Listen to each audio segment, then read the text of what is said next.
There's a specific moment almost everyone has lived through. Someone treats you differently, and you can't quite say why. A friend gets unusually warm right before asking for something. A coworker agrees with everything you say in private, then contradicts you the second an audience shows up. A relationship ends, and looking back, you realize the exit had been planned for weeks, you just weren't looking for it. And afterward, you tell yourself the same thing everyone tells themselves. I should have seen it coming. Here's the uncomfortable part. You probably could have. Not because you're unobservant, because you were watching the wrong thing. You were listening to what people said. You weren't watching what they protected.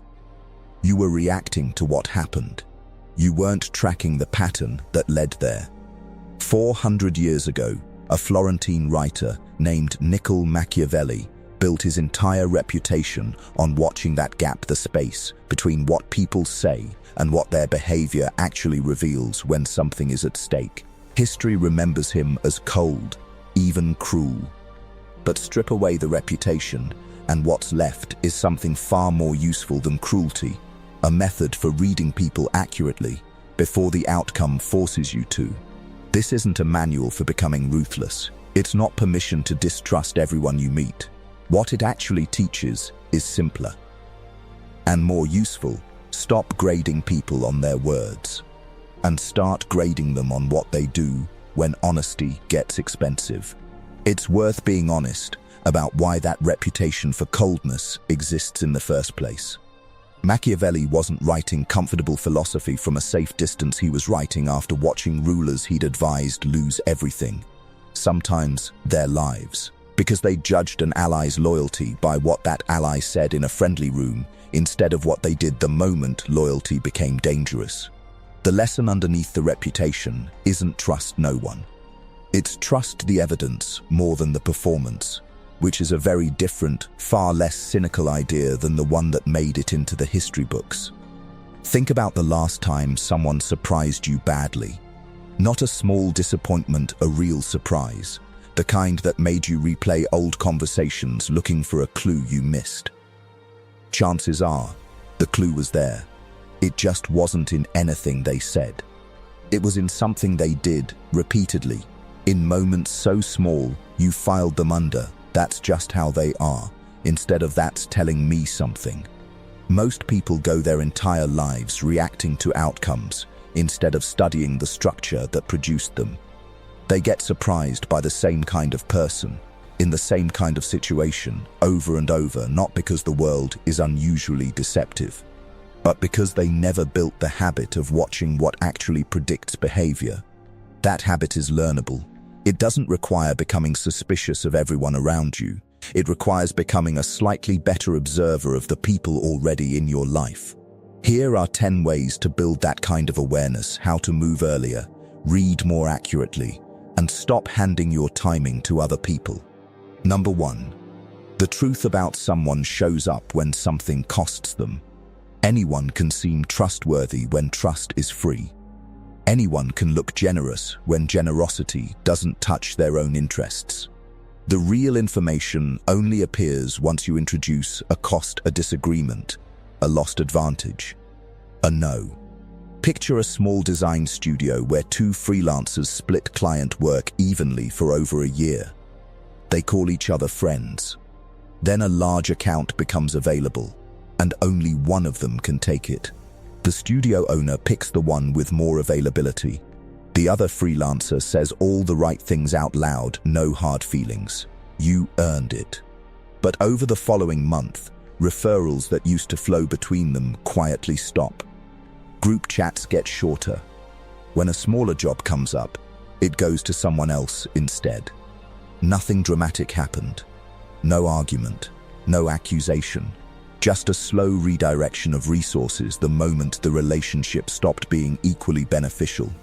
One cold week doesn't prove anything. People have bad days, distracted weeks, private stress you can't see. But a pattern that consistently appears whenever someone's position is threatened is not bad luck. It's information you weren't collecting before because you were watching what people said instead of what they protected when it got expensive. This is also where a lot of people confuse observation with paranoia, and it's worth being precise about the difference. Paranoia decides someone is against you and then goes looking for proof. Observation waits for the proof to show up on its own across more than one incident before drawing any conclusion at all. You're not building a case against anyone.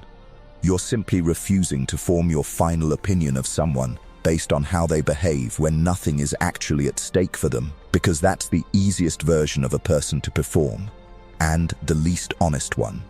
Number 2, watch what someone defends when two things they claim to value collide. Everyone will tell you what they value. Honesty, loyalty, fairness, those words are cheap because they've never been tested. The test comes when two values can't both survive the same decision. Say a small business partner insists that transparency matters more to them than anything.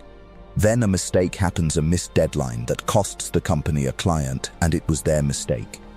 Watch what gets defended in that moment. Do they own it plainly? Or does the story quietly shift, get vaguer, start including phrases like "we" and "the timeline was unclear" instead of "I got this wrong"? You don't need to engineer these tests. Life supplies them constantly. The useful move is simply asking a sharper question than "Are they honest?" Ask instead, what does this person protect when honesty becomes inconvenient? The answer: reputation, control, comfort. You isn't a moral verdict. It's a map of their real priorities. And a map is far more useful than a label. This works on relationships you're already inside too, not just new ones. Someone who says your friendship matters more than anything will occasionally have to choose between defending you and staying comfortable in a group where you're being talked about. What they choose in that exact moment tells you more than 100 conversations about loyalty ever could. You're not looking for perfection. Everyone protects their own comfort sometimes. You're looking for the pattern of what wins when the two values can't both survive the same room. Number 3, move while the door is still open, not after you've convinced yourself it's safe. Most people wait for certainty before they act. The perfect information, the ideal timing, permission from someone else. While they wait, someone with less to lose simply moves. And the opportunity is gone before the cautious person finishes deliberating. Think of two employees at the same company who both notice that new clients keep getting confused during onboarding. Nobody owns the process. And it shows. One of them mentions it in a meeting, gets a nod, and waits for someone to officially assign it to her. The other spends one evening drafting a simple onboarding guide and sends it to the team the following Monday, unasked. Within a year, guess who gets handed the next ambiguous, high-visibility problem? It was never about who noticed the gap first. It was about who stopped waiting for permission to close it. This isn't a call to be reckless, it's a call to shrink the gap between deciding and doing.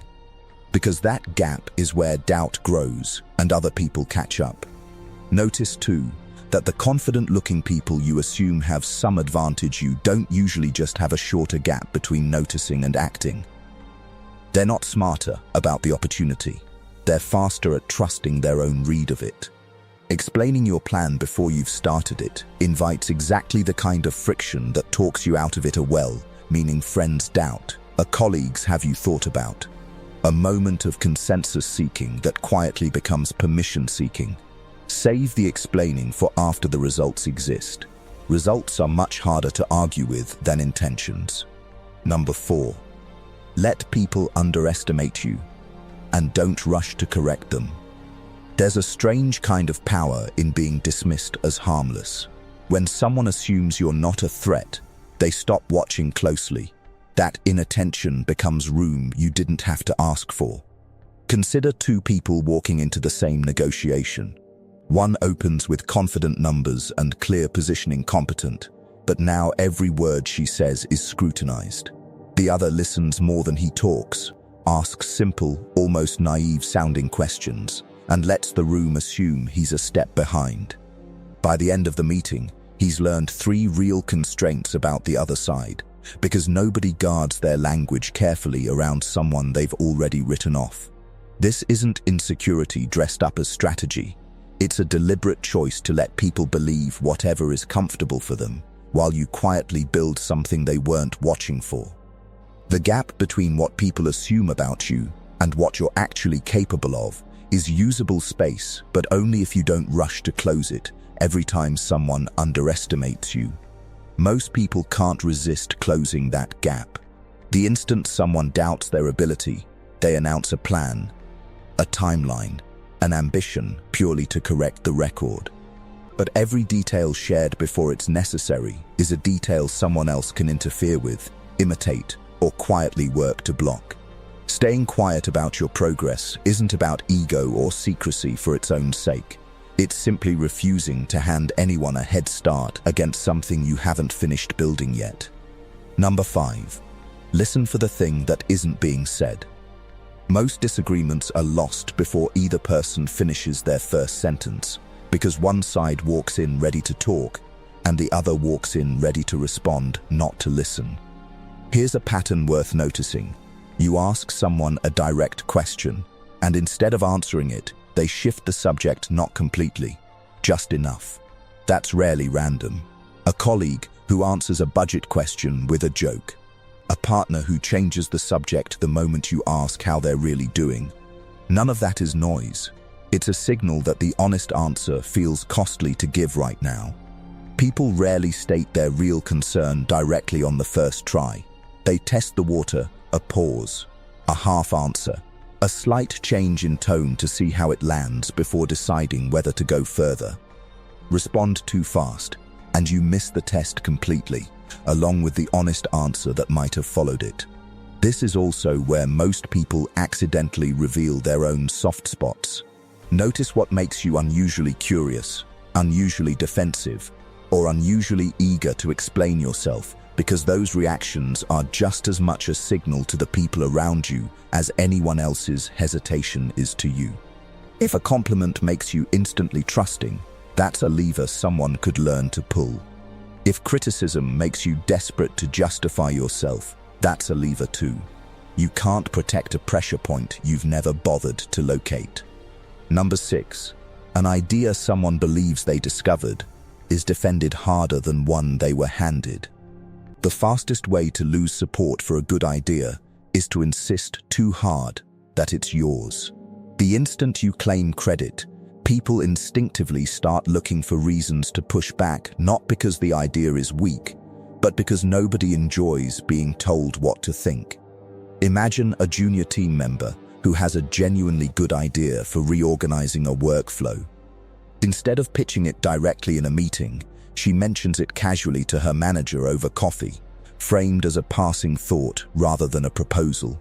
2 weeks later, the manager brings the same idea to the team as his own suggestion. She doesn't correct him. Why would she? He's now defending and pushing that idea with far more energy than he'd ever have given someone else's pitch, because as far as he's concerned, it's his. Credit was never the actual goal. The outcome was. People protect what they believe they discovered themselves far more fiercely than what they were simply told to accept. This works because of something almost everyone underestimates about persuasion. Nobody wants to feel managed, but almost everyone enjoys feeling clever. The moment a person believes an idea originated in their own head, their resistance to it disappears, and their investment in it multiplies. Patience is the actual cost here. You have to be willing to stay quiet after planting the thought and let it sit, sometimes for days, before it comes back to you wearing someone else's name. Number 7. Correct people in private and keep score in silence. The urge to correct someone the moment they're wrong, especially with an audience, feels satisfying. It's rarely worth what it costs. Public correction doesn't just fix a mistake. It creates a memory of humiliation that usually outlasts the lesson by months. Picture a manager who points out a junior employee's error in front of the whole team.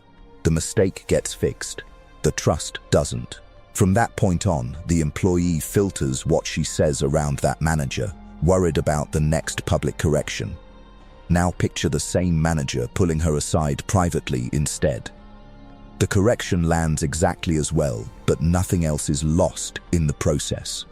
This isn't about forgetting what happened. You remember. You simply choose when and how to respond instead of reacting on impulse. And you quietly adjust how much weight you place on someone's reliability going forward without ever needing to announce the adjustment out loud. Public correction makes you look sharp for exactly as long as the room remembers the moment, and reckless for far longer than that because everyone watching quietly recalculates whether they want to be the next person corrected in front of an audience. Private correction paired with quiet memory does the opposite. It protects the other person's dignity and builds your own reputation as someone who can be trusted with an error, which is a much rarer and more valuable reputation to hold. Number 8. Give away the small things to protect the one thing that actually matters. Big outcomes rarely arrive in a single obvious move. The people who get the furthest tend to understand something simple about attention. Nobody can carefully watch every variable at once. Think about a homeowner negotiating a renovation contract. She pushes hard on paint color and fixture brand small, visible details and lets the contractor feel like he's won those arguments. In exchange, she gets what she actually cares about, a firm completion date with a financial penalty if it slips. Nobody walks away feeling defeated. The contractor feels like he won on the details that were loudest in the room. She got the one clause that was quietly worth more than all the rest combined. This only works if you know, honestly, which battles are the real one and which are just noise dressed up as importance in the heat of the moment. Most people do the opposite instinctively. They fight over every detail because losing any single point feels like losing standing. That instinct is expensive. It exhausts everyone at the table and hardens the other side's position before the conversation that actually matters even begins. The people who consistently get what they need aren't the ones who win every exchange. They're the ones who know exactly which single point is worth the friction and hand over everything else without a second thought. Number 9.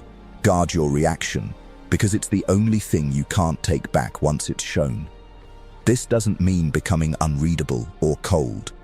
It means understanding the gap between feeling something and immediately broadcasting the full force of it. Disappointment can be real without becoming a speech. Excitement can be real without becoming a declaration you can't walk back. Think about how differently the same piece of criticism lands depending on who receives it. Say it to one person, and they visibly deflate, then spend the next 10 minutes explaining themselves. Say the exact same sentence to another person, and they nod, ask one clarifying question, and move on. The criticism didn't change. What changed is how much information each person handed over about where their trigger lives, and once someone knows exactly which sentence gets a reaction out of you, they don't need any actual authority over you at all. They just need to say that sentence. Imagine negotiating a salary offer you desperately want.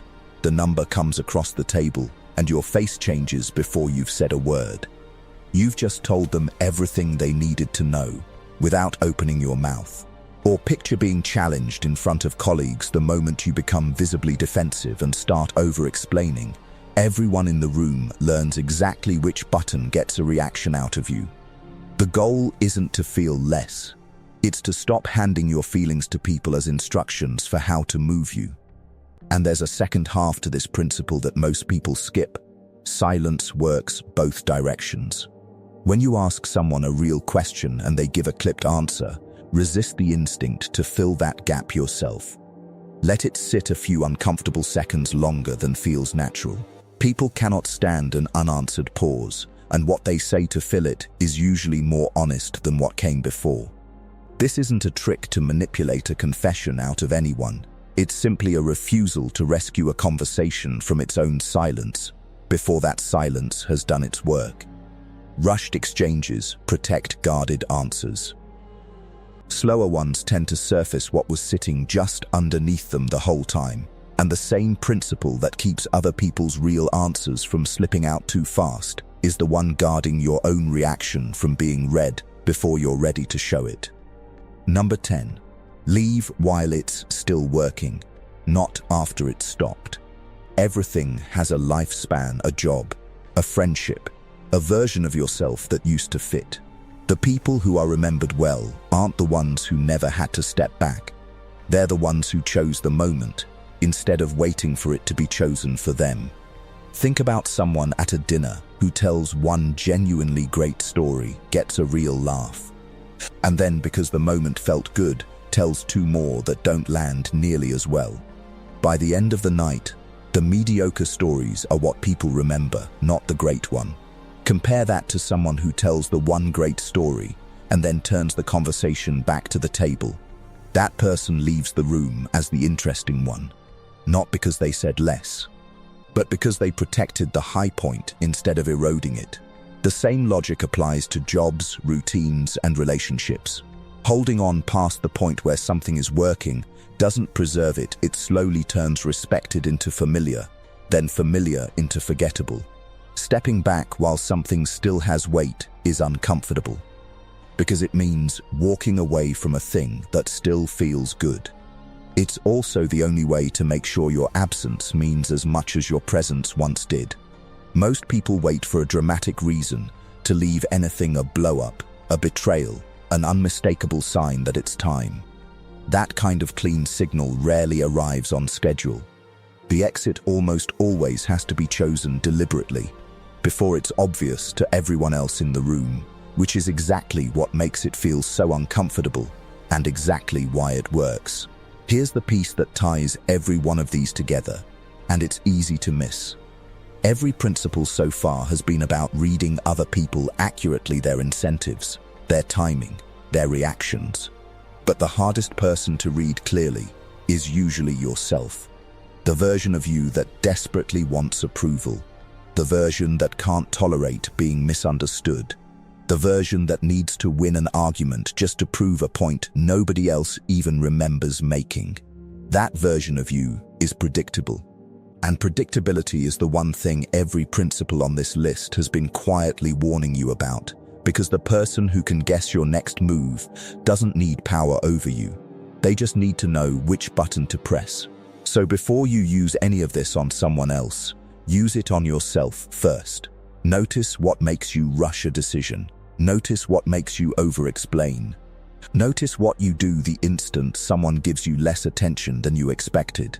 Once you can see your own patterns as clearly as you're learning to see everyone else's, almost nothing anyone does to influence you will land the way it used to. None of this is a license to become manipulative, and it stops working the moment it does. People can feel calculation, even when they can't name it.